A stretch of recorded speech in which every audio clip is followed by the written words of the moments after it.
been a while. I haven't had a car video in quite some time, and we're going to make a change with that today. My contact at Dodge notified me recently that the books are about to open on 2022 Challengers and Chargers, and it's time to finally move up to my dream car. A Challenger Hellcat widebody is my absolute dream car, and I've had the opportunity to buy one, and I haven't to this point, and now it's time. So we're going to go on Dodge's website, the official building software, to take a look and see what it would cost to build one to my spec. Now, only the 21s are still available for build on their website, but there won't be much changes between that and the 22s. So we're going to go on there first and see what exactly I'd be getting myself into financially to see what it would cost to build one to my spec. So we're going to go take a look at it. All right, what's up, guys? So this year in January, I filmed a portion of a video stating that my goal for this year was to buy my dream car, which was a Hellcat Challenger. Now, in the video, I said that I'd either buy a Hellcat Challenger or a Hellcat Charger, and I ended up buying 4 different Hellcats, but still haven't bought my ultimate dream car, which is a Hellcat widebody Challenger. I bought the Ram TRX, I bought a standard body Hellcat Challenger, bought a Hellcat Durango, bought a Charger widebody Hellcat Daytona. But now it's time. One of my contacts at Dodge has told me that the books are about to open for the 22 model year, Challenger and Chargers, and I've decided that I'm going to build a 22 Challenger Hellcat widebody. So what I wanted to do is jump online and show you guys the difference between the Hellcat widebody Challenger, the Hellcat widebody Challenger Redeye, and the Super Stock, to see what differences there are in build, see what differences there are in options, and to see what differences there are in price. So as of right now, only the 21 models are available to build. They haven't officially opened the books yet, but they're not going to change much from next year. Pricing should still be about the same, so we'll still be able to take a look and see where we're going to go as far as pricing. So we're going to click on the 21 Challengers, and we're going to go down here to our options. Now, for the sake of transparency, I'm not interested in a standard body Hellcat or a standard body Hellcat Redeye.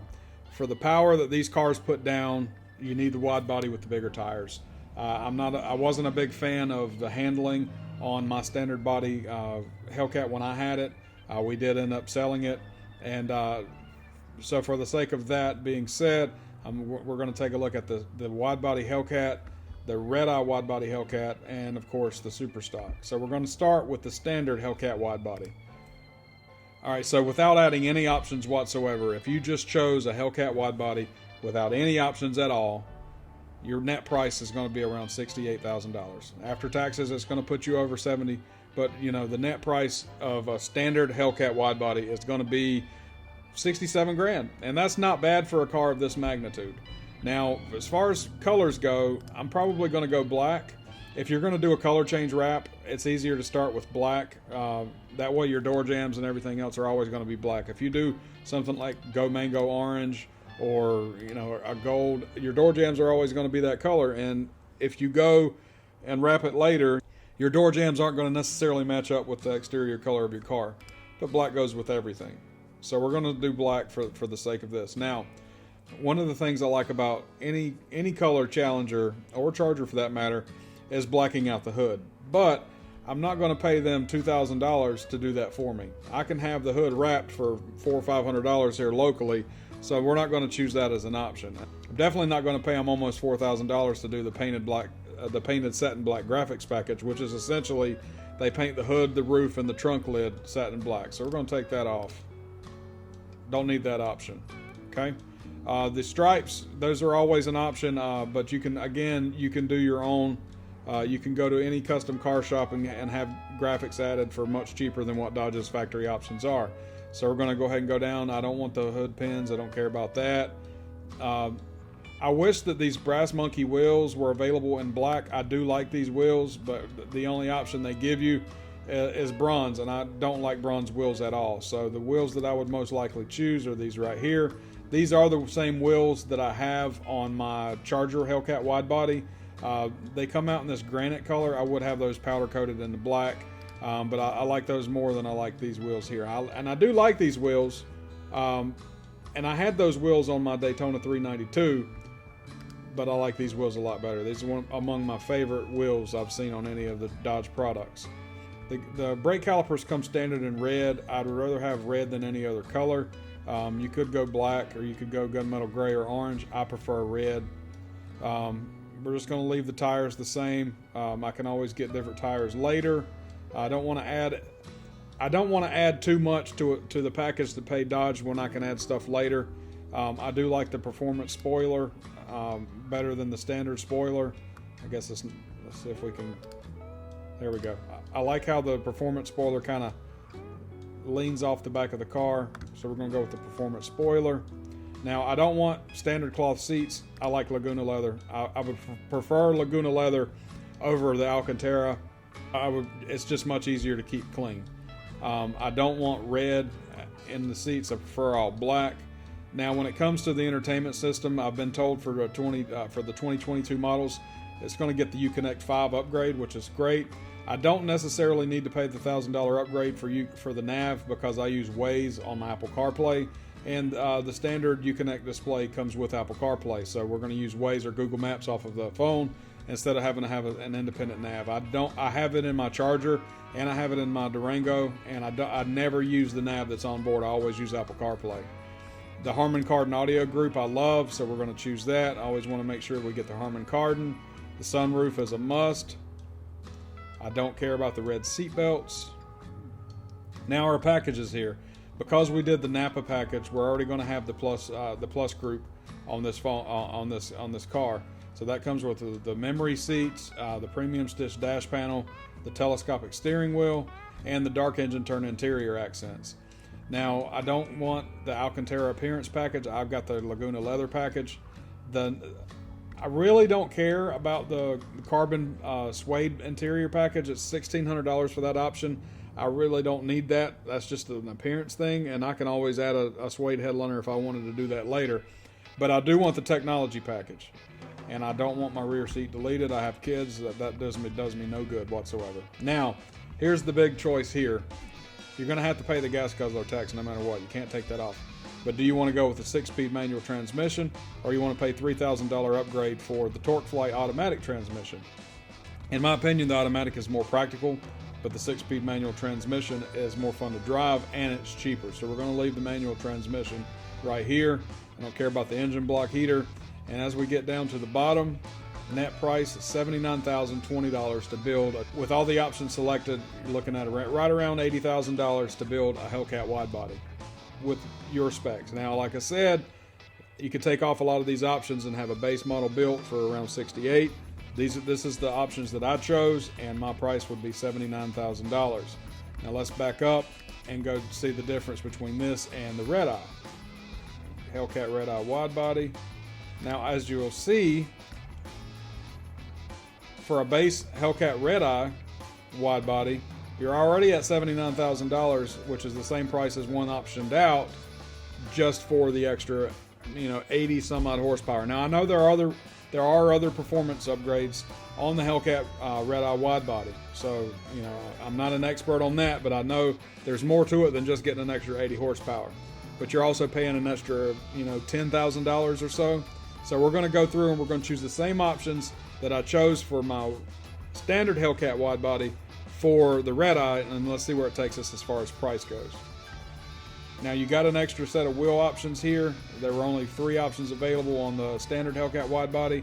We have a 4th option down here on the Redeye, and I do like those wheels, but we're going to keep the standard wheels as to not balloon the price up. Wheels are always one of those things that you can buy separate later, and if you're going to do a build, you don't want to balloon your price any more than you have to. Not going to do the satin painted roof, but we do want the performance spoiler just like we chose before. I want the Laguna leather seats. Standard Uconnect 4, which in our case will be Uconnect 5 with the 22 model when those become available. We're going to do the Harman Kardon group, sunroof. Again, I don't care about the red seat belts. Now let's look at packages. We've already chose the Plus package. We don't need the Alcantara appearance package. I don't really care about the carbon suede interior group, but I do want the technology group. Now, the technology group comes with the automatic high beam headlamp control, which is basically your bright lights turn on and off depending on if anybody's coming, rain sensitive windshield wipers, Adaptive speed control. I want the technology group. So once you choose the technology group, you got adaptive speed control, automatic high beam headlamp control, forward collision warning, and rain sensitive windshield wipers. That is an option that I want. I do want the blind spot and rear crosspath detection and power fold away mirrors. I do not want the rear seat delete. One of the biggest differences you'll note here is you cannot get the Redeye in a manual transmission. So you need to make sure that you check, you decide ahead of time whether or not that manual transmission is something you absolutely want, because it's not available in the Redeye. It's only available in the Hellcat wide body. The standard is 707 horsepower engine configuration. You still get charged the gas guzzler tax. It's actually $400 more in the Redeye. Do you want the 3.09 rear axle ratio? I'm going to leave that off, and I don't care about the engine block heater. So once we've got our package built with the same options, you're looking at $90,525 for the Hellcat Redeye, which is about $11,000 more than the Hellcat wide body. And I really feel like in my particular situation with what my wants and desires are, I don't feel like the Redeye is worth the additional $10,000. We're going to keep it moving, and we're going to go back out and take a look at the Super Stock. Got the Super Stock here. As you'll notice here, the Super Stock starts out at $82,000 without any options selected. So you can get a base Super Stock for $82 grand as long as you find a dealer that'll build it without adding any markups. We're going to go back and choose black. Now they only offer the Super Stock in one wheel configuration, and that's with 18-inch wheels with the drag radial package. I'm not a big fan of the drag radials. I like the 20-inch wheels. I prefer more wheel over tire. I don't necessarily care about low profile tires, but I don't like the look of the 18-inch wheels. I prefer the 20-inch wheels. Black brake calipers are the only option you have other than the standard red. I prefer red. I do like the rear performance spoiler. Again, we're going to look at that here. It dips off the tail of the trunk lid. We're going to go with the Laguna leather package as we did before. Standard Uconnect 4. We want the Harman Kardon. We want the power sunroof. We've got the Plus package. Again, we've got the leather package here. We want to add the technology group. We'll skip over the carbon suede interior package. When it comes to powertrain, again, there is no option for manual in the Super Stock. We still have the $2,100 gas guzzler tax. We will add the high-speed engine controller since it's not a paid option. It's got a zero balance. Don't care about the engine block heater. So once we get down to the price, the Super Stock with my options are $93,525. Now, that's actually worth it over the Redeye, but I don't know if it's worth it over the standard Hellcat wide body. And again, this all boils down to price. I optioned the Hellcat wide body out to $79,000. I'm saving about $14,000 by not going with the Super Stock. Now, it's debatable whether or not you feel like the performance upgrades are worth it from the Hellcat wide body to the Redeye to the Super Stock. For me and what I'm going to do with the car and how I drive and how I live my life, I'm going to go with the Hellcat wide body at $79,000 for one primary reason. It all boils down to the price. For that $14,000 difference, I can roll that money into another car because I like having a car and a truck, and I plan on in 2022 buying the Hellcat wide body, which is my dream car, and it's perfectly sufficient for me, and also save that $14,000 and roll it over into a 22 T-Rex, which I'm also going to purchase early next year. Would you choose the standard Hellcat wide body? Would you go with the Hellcat Redeye wide body? Or would you go with the Super Stock? Or the standard body? Do you prefer the standard body look over the wide body look? Leave a comment down below and tell me what you think. If you guys like this video, make sure you hit that like button and subscribe to the channel. Make sure you hit that bell so you get notified for all the videos. I appreciate you guys watching. Y'all take it easy.